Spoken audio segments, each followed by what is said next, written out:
I remember the starting lineup of, for example, I use this as an example, the 1950 Philadelphia Phillies whiz kids pennant winners. And I can name, okay, from the period of time I was passionate, where after that I could look it up. From 1957 to 1967, when I got involved in my interest in college basketball in a national way, I can remember the starting lineups of every national championship team, the score of the game, and probably most of the lineup of the losing team. I went to Philadelphia to audition for a radio station in Philadelphia that was going to become an all-news station, as WINS had. I had been a copy boy at WINS radio after I got out of my 6 months Army duty at Fort Dix, New Jersey in the reserves. So I was a copy boy there, but I wanted to get on the air. And I went to the news director there and I said, is there any chance I can get on the air? He says, now this is 1964. He says, we pay our newscasters $25,000 a year, which I know seems silly today, but that was pretty good money, and they had all news all the time. He says, so we're you've not been on the air commercially, we're not going to pay you that kind of money, so no. And then Philadelphia became an all news radio station owned by Group W, Westinghouse Broadcasting, and so I went to audition for a job with them. And I remember my mother saying, I don't think you should take a day off from work here as a copy boy. You shouldn't go. And I said, I'm going. And I went and I actually, won the audition as far as doing all-night radio news. So my first official commercial on-air work was at KYW Radio in Philadelphia, where I did the newscasts at midnight, 2 a.m., 4 a.m., 6 a.m., reading the wires and doing all that and writing the news 6 nights a week, and I loved it. Yeah. I started with doing basketball a lot earlier. In fact, I was working for the local station in Boston, WBZ, which was the NBC station, and they acquired the rights to 20 Boston Celtics games, and they hired me along with Bob Cousy to do the games, and that was the start of my basketball career. And I did some college basketball for Home Box Office when Marty Glickman was the sports director there. And then at CBS, I was doing some games, and I got the chance to be the lead broadcaster, play-by-play man at CBS. At the greatest era of all, and that was Michael Jordan at the end, but it was Julius Erving at the beginning, and it was Julius Erving and Larry Bird, the revival of the Celtics and the 76ers, and then the Lakers were the best in the West, and then it became Bird and Magic. But it wasn't the players, it was the teams and how dominant the teams were and how they ran their clubs. And so it wasn't one guy. You can't talk about one guy when you mention team sports like basketball, because there are 5 guys on the team. But I went through all those Celtic-Laker great finals in the 80s. And then the Detroit Pistons came up at the very end, the Bad Boys, and then Michael Jordan started to come up at the same time. So it was a great era for the NBA, and I was honored to be part of that. It was a much tougher league at that time because the idea was to find physicality. The physical teams won all the games. It started with the center. Who was your big man? Was it going to be Olajuwon? Was it going to be Chamberlain? Was it going to be Russell, Darryl Dawkins, whoever at the time, Kareem Abdul-Jabbar? They were imposing, and the power forwards, and you wanted to work the ball in for the high percentage shots. And of course, if they were double teamed, you threw it outside and a guy would hit an outside shot. Now today, players come down and just fire away from threes, and they miss, and no rhyme or reason to what they're trying to do. And I see a big difference in the style of play today as opposed to then, but I don't, denigrate the fact that fans like what they're seeing. Well, actually, the interesting thing about the Lakers-Celtic rivalry, which was the biggest one of all, was the fact that the series were exciting and they would go 6 or 7 games, but the games itself were not close. Teams would win by 18, 20, or more in the game. There were only a handful of games in all of those series in the 80s where it was like single-digit results, because one team would impose its will on the other, and the next time they played, it was the opposite. Like on one year, the Celtics beat the Lakers by, I think, something like 40 points in the first game at Boston Garden, and everyone thought, well, this is going to be a quick series. But sports isn't about that. Sports isn't about momentum. It's about what happens on that given day, and people think that there is a connection. It just seems that way if a team continues to win. But the Celtics actually lost in the sixth and final game of that series to the Lakers, who won 4-2, and it was the first time Boston ever lost a deciding game in the playoffs at home.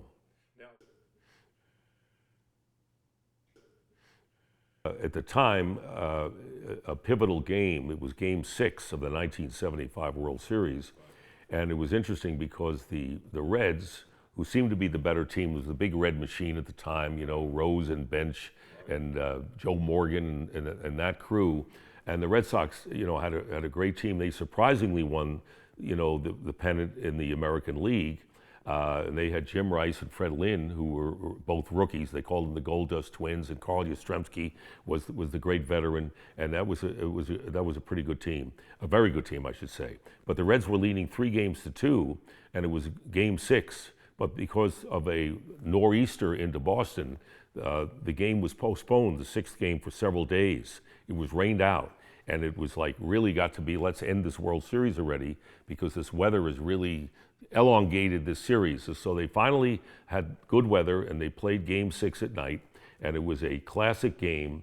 The TV ratings for the World Series had faltered because the Oakland A's had won easily the 3 previous years, you know, beating the Mets, the Reds, and the Dodgers. And so people were like lukewarm about baseball.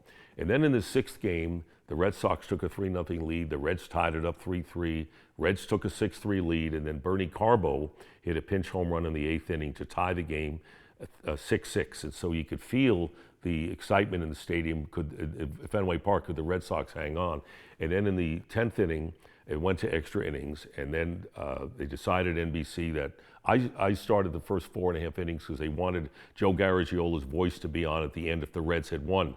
So I did the first 4.5, he did the second 4.5, and then they said, what do we do now? And let's just alternate innings, which would never happen today because the network guy would say, no, I'm doing them all now. So, but they said, we'll alternate it. So I did the 10th inning, Garagiola did the 11th, and I did the 12th, and Fisk hit the home run, and he was the leadoff batter, hit the second pitch down the line, and at the time, all it meant was that, what a dramatic home run, and now we will have a 7th game to this World Series. Only in time did it pick up steam and become as great a moment as it was. Right. Now today, when they have so many networks doing it, and they have live all day long, it's different, because in those days, and when ABC did them in those sensational days of the Olympics, it was 3 hours of prime time in the evening. So none of it was broadcast live, okay? So the live feel was gone when you were at the Olympics. It was overrated to do an Olympics, except for the fact that you would dive into what the sport was. So I did 2 Olympics, 1992, I did the men's alpine skiing, when Alberto Tomba dominated in the men's events, the slalom, the giant slalom, and the downhill races. And then I did the speed skating in 1994 in Hamar in Norway, when Dan Jansen, that was the great story, one of the great Olympics, won in speed skating in his last try, won the gold medal, and set the world record. So you would do a lot of research, and the thing about doing sports that you were not familiar with, because I grew up as a baseball, basketball, football, hockey guy, reading box scores every day, reading the accounts in the newspapers and hearing games on radio, is that I didn't really follow those non-passionate sports, as we'll call them. And but you had to be a reporter. It's like a reporter in news covering a fire or covering something that happens in the city council. So you are a reporter. So you're learning how to call the race. You have an expert with you. I had the greatest, to me, the greatest Olympian of all time, Eric Heiden, who won 5 gold medals in 1980 in speed skating, which was unheard of, and no one would ever do that today even. And so he was the expert analyst. So that's the way television works. You have a play-by-play guy who calls the race, gives the facts, who's leading, the times, who's in first place, so forth. And then you have the expert who says, what happened, and I always broke down with all the people I worked with in every sport. I do the who and the what. You do the why and the how. It's the old journalism lead. Who, what, why, when, how. They teach you that in journalism when you write a story. How do you write a story?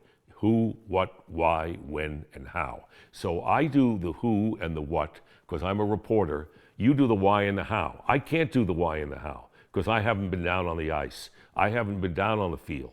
Now, I could guess and say, but I have no credibility. Somebody could have told me about the speed of a player and what he does to be good, effective. I could have read it, but what is that? It's up to the expert to do that, and if he does that, that's what the fans want to hear. So a roundabout, that's the way we did it. But the fact is that the event, we would do the stand-ups, the on-cameras, the opens live right before the event, and then just watch the event. And then the producer would find out how much time, the budget as they call it, for the 3-hour prime time. You guys have 40 minutes to do the skiing tonight. And then he would edit all the stuff together. We would go in at about midnight because there's a 6-hour time difference, say, between France and the United States and Val d'Isere.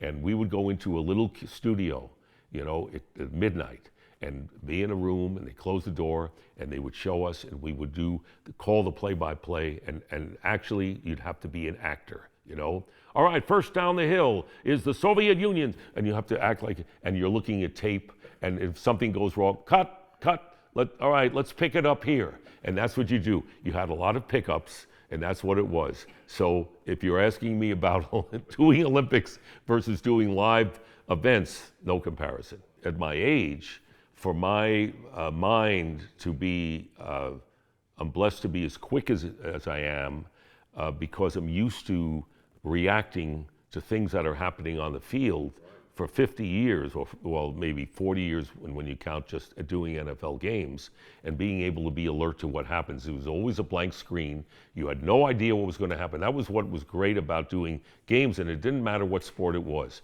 Something was going to happen you had to react to, and it was something you may have never seen before, probably a game that is never, replicated.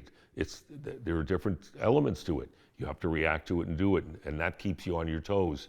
When I ever hear anyone say anything that I can say, no kidding, or I know that, for example, on a golf tournament, Scheffler needs to make this 10-foot putt to stay tied for the lead. No kidding, I use another word. So, and I've always told my analysts, I said, and I've told this to every guy I've worked with, that if you say that, you're wasting people's time, and it shows that you're not thinking. I said, you have to come up with something else to say. If a quarterback is on the 10-yard line, ready to go in for a touchdown, and he throws an interception, you can't say he'd like to have that one back, or that's a bad turnover at that time. You have to add something like what would have been a better thing, or what confused him at the time, or whatever it is. But that's what you have to do, and it's very difficult. And many times I've been with, in fact, my last partner on the NFL on Fox was Mark Schlereth, the great offensive lineman for the Super Bowl winning Denver Broncos, earlier with the Redskins. And whenever he would say a comment like that and it would slip out, because it takes a lot of discipline, I'd look at him and he would say, he knew. I think color commentary, or I call it analysis by an expert, is why people want to watch the game.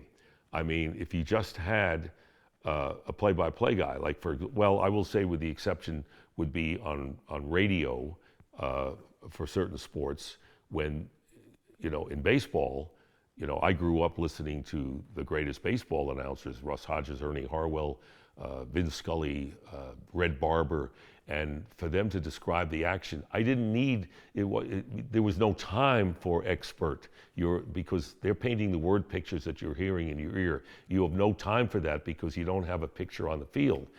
Even in football analysts at radio don't have a lot of time, or in basketball, to really get there, to go into it like you do in football, where you can call the play and then you see them go back into the huddle and the expert. But you want to know why and why is happening the way it is, which is why why radio is like what baseball is all about, listening to the sounds of radio.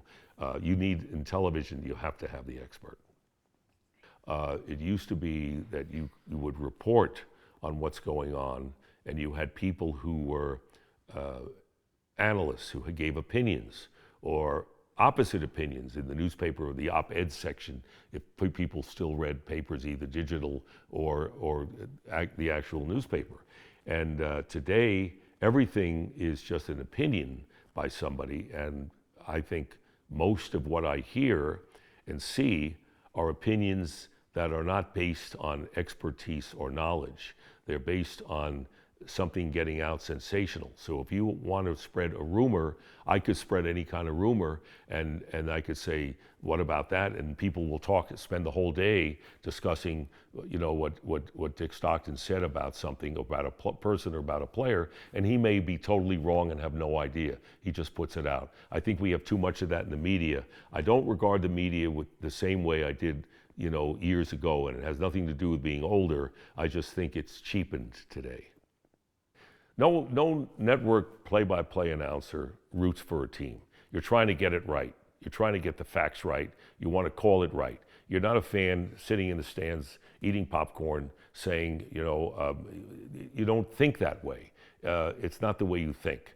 Now, as far as radio is concerned, home team announcers, I'm not saying they should be rooting for this. Some do, and some don't. Vince Scully never was a Dodger fan. You never knew he wanted, if he did, the Dodgers to win.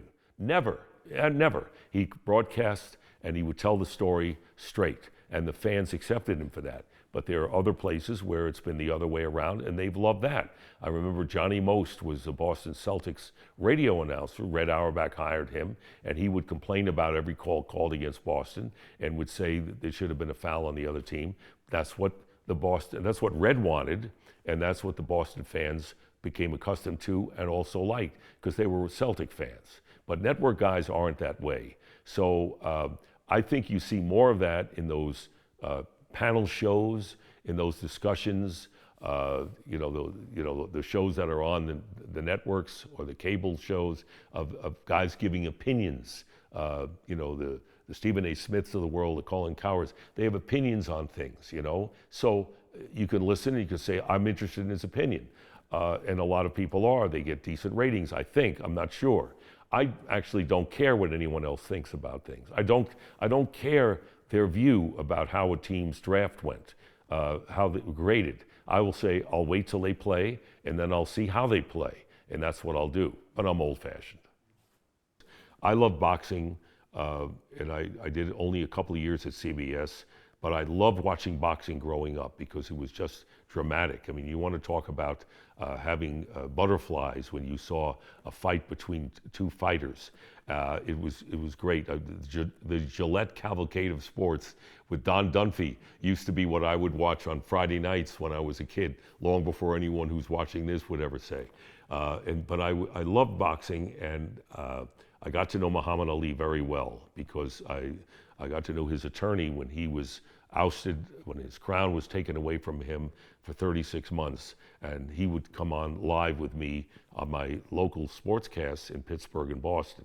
And, I visited him at his home, and I got to know him well, and he was a tremendous guy, and I got involved with him, and I saw a lot of his fights. And then I had a chance to do boxing because CBS had Saturday and Sunday boxing, and that was big. And it started with Sugar Ray Leonard. ABC brought a contract of Sugar Ray Leonard fights, and they would have them regularly on either prime time or on the weekend. And so CBS signed Howard Davis Jr., not the same as Sugar Ray Leonard, but they got into the boxing game. And Angelo Dundee, who was with Muhammad Ali for so many years, was my partner on Sunday boxing. And I watched boxing, and I realized that is the hardest thing to do, probably other than horse racing, okay? And golf as well, because golf is a matter of not talking. It's a matter of keeping quiet and saying the right thing at the right time and being concise. Horse racing is like, I'm dazzled by how guys call horse races based on the color of the silks as they race. But boxing is very difficult, as I learned, because you have to know what you're seeing and not be carried away by something that may look like it's big and it is not. And so I was blessed to have Jimmy Jacobs, who was the manager of Mike Tyson, who was a great boxing historian, teach me how to do boxing on television. And so for weeks I would go into the studio when we would look at fights, and he would tell me, hey, this guy's piling up points because of the jab is clicking, the jab is clicking. And this guy just throws a wild punch and may graze a guy, oh, look at that punch, not getting the points. So I thought boxing, and it was A.J. Liebling who wrote The Sweet Science, the greatest book ever written about the sport. And so I was fascinated by it, and I did Tommy Hearns winning his championship at Joe Louis Arena. I did a lot of Michael Spinks fights, Jerry Cooney when he was a heavyweight, and they weren't all great big fighters, but I did boxing and I loved it when I did it. It's not so common calling that many sports. Usually guys are specialists. Vin Scully called baseball, but he also did NFL football at CBS for a while. Marv Albert was, by the way, a great boxing announcer, but he was known for his NBA.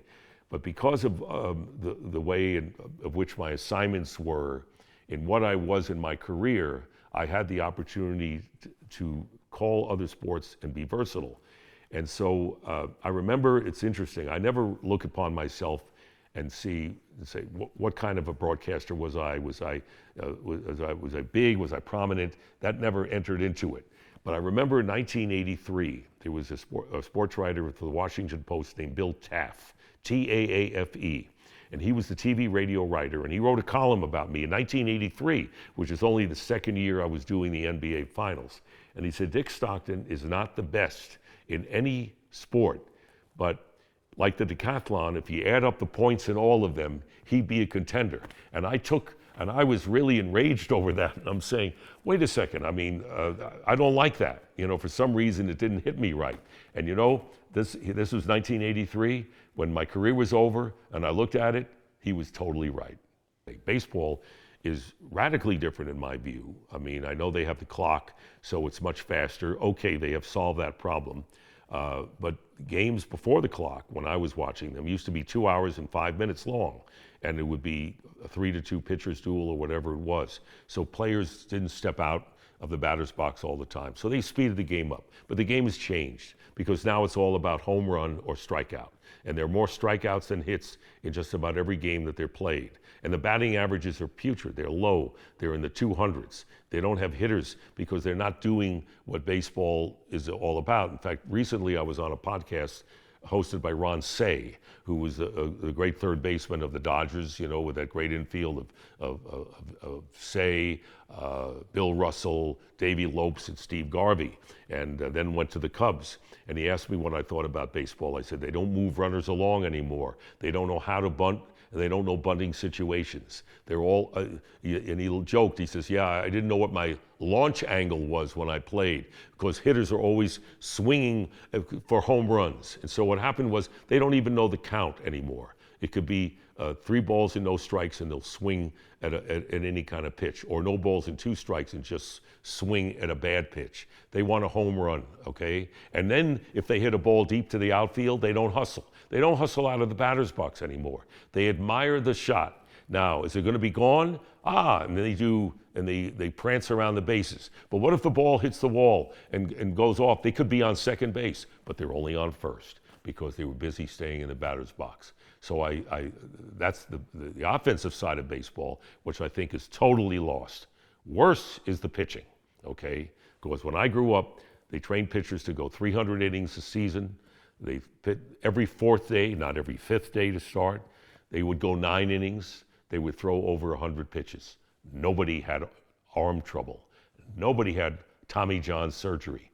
They knew how to pitch, and they did pitch. Now today, they want pitchers to throw 95 miles an hour for 6 innings, okay? Then they'll take them out and bring in the 7th inning guy, then the 8th inning guy, and then the 9th inning guy.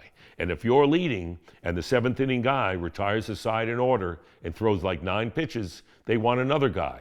and then he loses it because he didn't have it that day. So managers try to find a pitcher to lose the game, and that's not an exaggeration.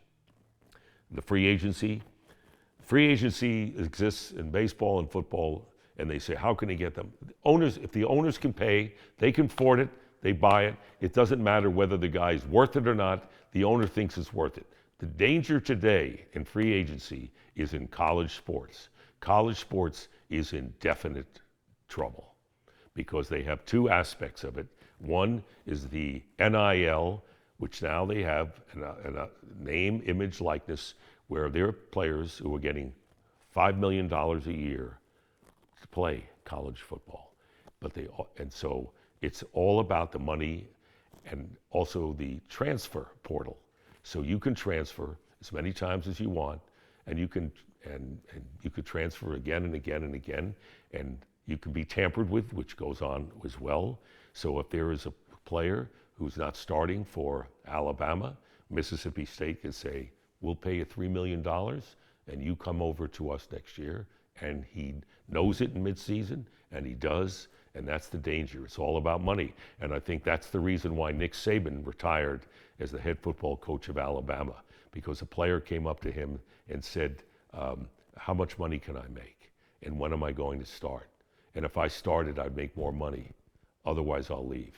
He left. You understated the problem with gambling. And if I ever go and speak publicly and they ask me, what's your topic going to be? It'll be about the dangers of gambling and how ruinous it's going to be for sports and for people. And no one ever talks about the average guy. But here's the problem. And you know what? Again, it's the dollar, the almighty dollar. Pro sports used to be offended if anyone mentioned the term gambling, okay? All right? Now, you can say people bad, sure. But pro sports is a forbidden thing. There used to be a sign at Yankee Stadium, no betting permitted, on the scoreboard, okay? Okay. Now, and they said, well, it affects the integrity of the game. If there's gambling and betting, there could be, and we saw point shaving scandals in college basketball in the 50s and 60s. We saw that. It happened, okay? But now you have the danger of gambling because now the leagues have adopted betting and gambling and are in bed with the, whoever they're called. I'm not going to mention them on the air. You all know who they are. They sponsor NFL broadcasts. Networks have them as their sponsor. They're talked about all the time. And players now, they're not allowed to gamble on their sport. Okay, they do. Okay, I don't know to what degree, but there have been suspensions in the NFL of 5 players last year. One NBA player has been banned for life in a gambling situation. We know about Ohtani and his interpreter with the Dodgers. This is just the tip of the iceberg in my view, because when you gamble, what do you want to do? You want to win your bet. No one says, I'm going to gamble and just to gamble. No, you want to win. You want to win money. Who knows where you go to get to that point, okay? So not only does that involve players, it can involve officials, it could involve officials of games who aren't getting paid millions of dollars, and not every baseball and sports guy is getting paid millions of dollars. Offensive linemen aren't getting paid $20 million a year, okay? Who knows? I'm not accusing them. I'm not saying they are, but the possibility exists now as never before that there could be problems involving calls and official. Who knows where in the hierarchy, in the offices of teams, are somebody gambling because they know information of certain injuries. And I know how silly gambling is. I've never bet in my life, never had an interest. I would go to games and coaches would tell us on Friday who was not going to be playing on Sunday. And you'd say, oh, gee, and you know what? That team would win anyway. So there's no guarantee you could say you have an edge. There's no edge. We don't know how they're going to play on a given day. That's why I never bet, because you really didn't know how they were going to play. But here's the real danger. There's youngsters out there who are betting because it's right in their face. And so In my home in Boca Raton, a group of people came in to do some work in the house, and there was a youngster. A youngster came into my room, and he was looking at my office, and he saw all the pictures. He says, "Oh, sports! I love sports." I said, I said, "How old are you?" He says, "I'm 24 years old. I'm from South Carolina." And he says, I said, "What do you like to do?" He says, "Well," he says, "I bet, but I lost $1,000 recently." I said, "Really?" I said, "What do you like to do?" "Shopping." I said, "You going shopping?" He says, "I can't afford to go shopping now." The danger is, and it's sad, see, is that maybe he says, "I'm going to go bet and get that $1,000 back." And then maybe he's $2,000 down. Where does it end? Where do you stop? You can't win. No one wins. Nobody wins when they bet. Now, if you say, "You know what? I'm making $500 a week. I'm going to bet $20. Okay. If you can discipline yourself because you like to bet. I'm not saying people, we know betting is a pastime. But could you have the discipline to bet small amounts, lose it? It's like going to Vegas. When do you walk away from the tables? Or do you keep going back until you're really deep down? That's the danger. And I think there are more people out there who have the danger, who are seriously being down and trying to get back, who are ruining their lives because of gambling, because it's now in our faces. I think it's a big issue. Well, I don't miss any of it, actually. And people are always concerned, what are you going to do now? And I've always had a lot of interests anyway. But when I wasn't doing a particular sport, it fell out. I didn't follow all the sports all the time. When I was doing the NBA, I really focused on the NBA, and maybe NFL, if I was not doing it at the time, would fall by the wayside, and vice versa. That's the way it was with me. Now that I'm not doing any sport, they're all kind of falling by the wayside. I enjoy doing what I did. I had a great time. I had a blessed career. And I wouldn't trade a second of it after 55 years starting at All News Radio in Philadelphia and ending up with Fox NFL. But I have so many interests now, and I don't need to fill the time. I have really, honestly, never been bored for 1 minute of my life. If I have nothing to do for a given day, I just go along and see what happens. So when people say, "What do you have lined up today?" I love saying, "I have no idea."